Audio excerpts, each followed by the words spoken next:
The Apollo University, University of Leicester. 35 lakhs fees for 3-year BTech CSE UK. IDream channel వీక్షిస్తున్నటువంటి ప్రేక్షకులందరికీ నా యొక్క హృదయపూర్వక నమస్సుమాంజలు. నేను మీ doctor D Balakrishnan, Ayurveda Vaidyaratna Shri Kaushik Ayurveda multitherapy hospital, Dilsukh Nagar, Hyderabad నుంచి మాట్లాడుతాను. చాలామంది చాలా రకాల ఆరోగ్య సమస్యలతో బాధపడుతున్నారు, రకరకాల సమస్యలతో బాధపడుతున్నారు. ఎందుకు అలా బాధపడుతున్నారు? చాలా వరకు తెలుసుకోవాల్సిన విషయాలు ఎన్నో ఉన్నాయి. మనం జీవిస్తున్నటువంటి జీవనశైలి, ఆహార నియమాలు, ఇవన్నీ కూడా రకరకాల వ్యాధులు రావడానికి ఆలంబనగా ఉంటున్నాయని చెప్పొచ్చు. సో ఈ మధ్య కాలంలో చాలామంది చేస్తున్నటువంటి కంప్లైంట్స్ ఏంటి అంటే gas troubles, gastritis, gas problem ఉంది, కడుపు ఉబ్బరంగా ఉంది, గ్యాస్ ప్రాబ్లం ఉంది అని చెప్పేసి నోటీస్ చేస్తున్నారు. ఎంతమంది చేస్తున్నారు? ఒక 20 మంది చేస్తే 20 మందిలో ఒకరికి కానీ ఇద్దరికి కానీ మాత్రమే గ్యాస్ ట్రబుల్స్ ఉంటుంది. మిగతా వాళ్ళకి ఎవరికి కూడా గ్యాస్ ప్రాబ్లమ్స్ ఉండట్లేదు. చాలామందికి అపోహ మాత్రమే. ఏ పరిస్థితుల్లోనూ వాళ్ళకి గ్యాస్ట్రైటిస్, గ్యాస్ ప్రాబ్లం కానీ ఎసిడిటీ ప్రాబ్లం కానీ ఉండదు. వాళ్ళగా అనుకోవడం, నాకు గ్యాస్ ప్రాబ్లం ఉంది, ఎసిడిటీ ఉంది అని చెప్పేసి అనుకోవడం మాత్రమే సంభవిస్తుంది. అసలు మరి గ్యాస్ ప్రాబ్లం అంటే ఏంటి, ఎలా ఉంటుంది, దాని యొక్క లక్షణాలు ఏంటి, ఏ విధంగా ఆగిపిస్తుంది, మనం ఎలా గుర్తుపట్టవచ్చు? మరి రాకుండా ఏమైనా జాగ్రత్తలు తీసుకోవచ్చా? అలాగే తినకూడని ఆహార పదార్థాలు ఏంటి, తీసుకోవాల్సినటువంటి ఆహార పదార్థాలు ఏంటి, దానికి గాను ఏమైనా మన ఇంట్లో చిట్కా లాంటి వైద్య పద్ధతులు ఉన్నాయా? అలాగే పూర్తిగా తగ్గించడానికి ఆయుర్వేద వైద్య విధానంలో ఎలాంటి చికిత్సా పద్ధతులు ఉన్నాయి? ఈ విషయాలన్నింటినీ కూలంకుషంగా ఈ కార్యక్రమం ద్వారా తెలుసుకుందాం. గ్యాస్ ట్రబుల్స్, గ్యాస్ ప్రాబ్లం అంటే ఏంటి అంటే కడుపు ఉబ్బరంగా ఉండి టైట్గా ఉంటుంది కడుపంతాను. ఒక రకమైన త్రెయిన్పులు రావడం, పుల్లని త్రెయిన్పులు వస్తూ ఉంటాయి. కడుపు లోపల కానీ పైన గొంతు వరకు మంటలాగా వస్తూ ఉంటుంది. కడుపు టైట్గా ఉబ్బినట్టుగా ఉంటుంది. దాన్నే గ్యాస్ ప్రాబ్లం అని చెప్పేసి అంటారు. ఈ లక్షణాలు ఏవీ లేకుండా అందరూ కూడా అపాన్న వాయువులు విడుదలని గ్యాస్ ప్రాబ్లంగా పరిగణించుకొని మందులు వాడుతూ ఉంటారు. దిగువ కింది ప్రాంతం ఆనెల్ నుంచి గ్యాసెస్ వెళ్ళిపోతూ ఉంటాయి. వాటిని గ్యాస్ ప్రాబ్లం ఉందని చెప్పేసి అందరూ అనుకుంటుంటారు. అది ఏమాత్రం నిజం కాదు. గ్యాస్ ప్రాబ్లం అంటే దాని యొక్క లక్షణాలు కడుపు ఉబ్బరంగా ఉండడం, టైట్గా ఉండడం, నీళ్ళు కూడా మింగకుండా ఆయాసం వచ్చినట్టు అనిపిస్తూ ఉంటుంది. అది గ్యాస్ ప్రాబ్లం యొక్క లక్షణాలు. కొన్ని సందర్భాల్లో పుల్లని త్రెయిన్పులు రావడం, అలాగే చెస్ట్ డయాఫ్రమ్ నుంచి పై గొంతు వరకు మంటలాగా అనిపించడం, ఇలాంటి లక్షణాలు గ్యాస్ ప్రాబ్లంలో ఉంటాయి. కాబట్టి ఈ లక్షణాలు ఉన్నట్లయితే గ్యాస్ ప్రాబ్లంగా పరిగణించవచ్చు. ఓకే, మరి ఇలా గ్యాస్ ప్రాబ్లమ్స్ రాకుండా మరి ఎలాంటి జాగ్రత్తలు తీసుకోవాలి? ఏ జాగ్రత్తలు తీసుకుంటే గ్యాస్ ప్రాబ్లం రాకుండా మనని మనం కాపాడుకోవచ్చు? వచ్చాక ఇబ్బంది పడే కన్నా జాగ్రత్తలు తీసుకోవడం ఎంతైనా అవసరం. దానికన్నా ఏం చేయాలి అంటే మనం ఉన్నటువంటి జీవనయాన పరిస్థితులు, జీవన శైలి, ఆహార నియమాలు, నిద్ర, ఇవన్నీ చాలా ఇంపార్టెంట్. ఇక్కడ దీనిలో గ్యాస్ ట్రబుల్కి ప్రధానంగా చూసినట్లయితే సరైన నిద్ర లేకపోవడం, సరైనటువంటి వేళాపాలన లేకుండా ఆహారం తీసుకోవడం, ఈ రెండు కూడా ప్రధాన కారణాలు అవుతున్నాయని చెప్పచ్చు. చాలామంది ఏంటంటే ఆహారం అసలే తీసుకోకపోవడం, తీసుకోక ఉంటే కూడా కడుపు టైట్గా అనిపించేసి గ్యాసెస్ రావడం, కడుపులో మంటలాగా రావడం, ఇలాంటివి సంభవిస్తూ ఉంటాయి.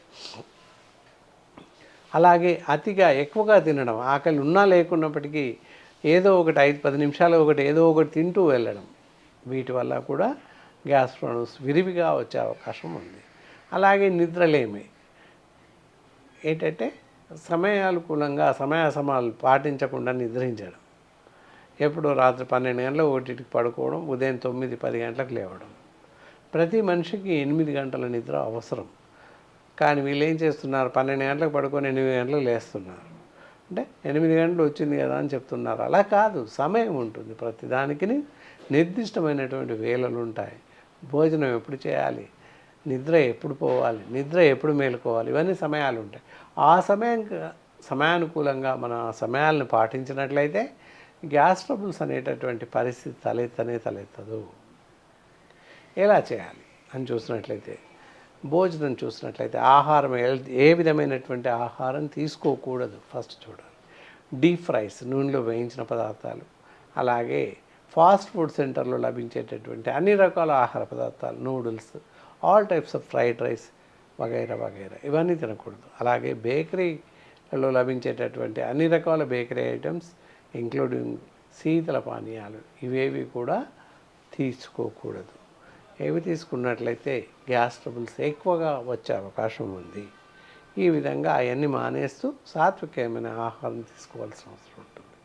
అన్ని రకాల ఆహారం, పళ్ళు, పాలు, అలాగే ఆకుకూరలు, కూరగాయలు ఇవి విరివిగా తీసుకుంటున్నట్లయితే గ్యాస్ ట్రబుల్స్ రాకుండా మనని మనం కాపాడుకోవచ్చు. అలాగే నిద్ర, సాయంత్రం తప్పనిసరిగా 9 గంటలకి 9:30కు నిద్రించాల్సిన అవసరం ఉంటుంది. ఉదయం తప్పకుండా 5, 6 గంటల ప్రాంతంలో నిద్ర మేల్కోవాల్సిన అవసరం ఉంటుంది. ఈ విధంగా చేసినట్లయితే గ్యాస్ ట్రబుల్స్ రావు. నిద్ర లేమి వల్ల ఇంటెస్టైనల్ పాలిప్స్, అజీర్ణ వ్యాధులు తలెత్తి అల్సర్స్గా పరిగణించి కొన్ని సందర్భాల్లో ఇంటెస్టైనల్ పాలిప్స్ ఏర్పడి జీర్ణాశయ క్యాన్సర్స్ ఏర్పడడానికి ఎక్కువ అవకాశాలు ఉన్నాయి. ఈ మధ్య కాలంలో నివేదికల్లో తేలిన అంశం కూడా అదే. కాబట్టి నిద్రలేమి వల్ల చాలా రకాల జబ్బులు వస్తున్నాయి, అజీర్ణ వ్యాధులు, దాంతోపాటుగా జీర్ణకోశ క్యాన్సర్స్ కూడా వస్తున్నాయని చెప్తున్నారు. సో కాబట్టి సమయం ప్రకారంగా సమయాలను పాటిస్తూ ఆ సమయంలో నిద్రించాల్సిన అవసరం ఉంటుంది. మేలుకోవాల్సిన సమయంలో మేలుకోవాల్సిన అవసరం ఉంటుంది. అలాగే ఆహారం కూడా ఉదయం 8 నుంచి 9 గంటలలోపు అల్పాహారం టిఫిన్ చేయండి. మధ్యాహ్నం 12 గంటల నుంచి 2 గంటల లోపు మధ్యాహ్నం భోజనం ముగించండి. రాత్రి భోజనం 8 గంటల నుంచి 9, 9:30 కల్లా ముగించండి. భోజనానంతరం ఒక గ్లాసు నీళ్ళు తాగేసి కాసేపు ఒక 10 నిమిషాలు నడవండి, ఆ తర్వాత పడుకోండి. ఇలా ఈ విధంగా చేస్తూ వెళ్ళినట్లయితే గ్యాస్ ట్రబుల్స్ అనేటటువంటి పరిస్థితి మనకు తలెత్తదనే చెప్పాలి. ఈ విధమైన సూచనలు, జాగ్రత్తలు పాటిస్తూ ఉన్నట్లయితే గ్యాస్ ట్రబుల్స్ అసలే మీ దరిదాపుల్లోకి రావనే చెప్పాలి. సో మరి గ్యాస్ ట్రబుల్స్ వచ్చాయి, పైన చెప్పినటువంటి లక్షణాలు అలాగే ఉన్నాయి అని చెప్పినప్పుడు తప్పకుండా గ్యాస్ ట్రబుల్స్ కోసం అద్భుతమైనటువంటి మందులు ఉన్నాయి. అలాగే ఫస్ట్ చిట్కాల వైపు చూసినట్లయితే ఎప్పుడైతే కడుపు ఉబ్బరం టైట్గా ఉంటుందో అలాంటి పరిస్థితుల్లో మీ ఇంట్లోనే చిన్న చిట్కా, పెసరపప్పు, మూంగ్ దాల్ అందరికీ తెలుసు. ఇంత కాస్త ఒక అరకప్పు పప్పు వేసేసి ఒక 4 కప్పుల నీళ్ళు వేసి బాగా ఉడికించండి. మెత్తగా ఉడికించి దాన్ని స్మాష్ చేస్తే పెసర పానీయం పల్సని పెసరపప్పులాగా తయారవుతుంది, పల్సగా ఉంటుంది. అలా ఒక గ్లాస్ పెసర పానీయం తీసుకుని అందులో చిటికెడు ఉప్పు వేసేసుకుని కలుపుకొని తాగేసేయండి. సో అలా చేస్తే ఒక పూట 2 పూటలు తాగగానే గ్యాస్ ట్రబుల్స్, కడుపు ఉబ్బరం అనేటటువంటి వ్యాధి తగ్గిపోతుంది. అలా తగ్గలేదు అంటే డిఫాల్ట్ మీకు కడుపు ఉబ్బరం సమస్య గ్యాస్ ప్రాబ్లం కాదనే చెప్పవచ్చు. సింపుల్. కాబట్టి జాగ్రత్తగా పాటించండి. అప్పటికి ఒకవేళ తగ్గనట్లయితే, నిజంగానే గ్యాస్ ట్రబుల్ ఉన్నట్లయితే మాలాంటి ఆయుర్వేద వైద్యులను సంప్రదించినట్లయితే మీ శరీరానికి సరిపడేటటువంటి ఔషధాలని సూచించడం జరుగుతుంది. దానికి కానీ ఇక్కడ చూపిస్తున్నాం గ్యాసాన్ ట్యాబ్లెట్స్. ఇవి ఉదయం 1, సాయంత్రం 1 భోజనానంతరం వేస్తూ ఉన్నట్లయితే తప్పకుండా మంచి ఫలితాలు ఉంటాయి. త్రేణుపులు రావడం, అజీర్ణం రావడం, కడుపు ఉబ్బరంగా ఉండడం, కడుపులో మంట ఉండడం, ఇలాంటి లక్షణాలన్నింటినీ కూడా ఈ మాత్రలు తగ్గిస్తాయని చెప్పవచ్చు. కాబట్టి ఎవరైనా గ్యాస్ ట్రబుల్తో బాధపడుతూ ఉన్నట్లయితే మా స్క్రీన్ పైన మా నంబర్ స్క్రోల్ అవుతూనే ఉంటుంది. ఇక్కడ వచ్చి తీసుకుని వాడే అవకాశం ఉంటుంది. ఈ కార్యక్రమం పూర్తిగా మీకు నచ్చిందనే అనుకుంటున్నాను. మళ్ళీ మరో మంచి కార్యక్రమం ద్వారా మీ ముందుంటాను. సెలవు. Sir, one life lesson what medicine has taught you. Whatever you can do without expecting. But I really believe మన పాజిటివ్ యాటిట్యూడ్ ఉంటేనే మనం ఏదైనా సాధించగలం. గట్ని మనం కరెక్ట్గా డీల్ చేసినట్లయితే అది మనకి పాజిటివ్ హార్మోన్స్ని రిలీజ్ చేస్తుంది. షుగర్ వచ్చిన వాళ్ళ పరిస్థితి ఏంటి? పొట్ట దగ్గర పెరిగితే దాన్ని ఆండ్రాయిడ్ అంటారు. ఆండ్రాయిడ్ ఫోన్ కదా. అసలు థాట్స్ ఎందుకు వస్తాయి? బ్రెయిన్ డెడ్ అంటే దానికి ప్రపంచం అంతా కూడా కొన్ని నిర్దిష్టమైనటువంటి లక్షణాలు ఉంటాయి. మానసికంగా ధైర్యంగా ఉంటే క్యాన్సర్ జయించవచ్చు. You are a doctor for a cause sir, అంతే. వాళ్ళకు వచ్చిన ఆదాయం కాకుండా ఫ్రీ సర్వీస్ ఎంతమందికో చేస్తుంది.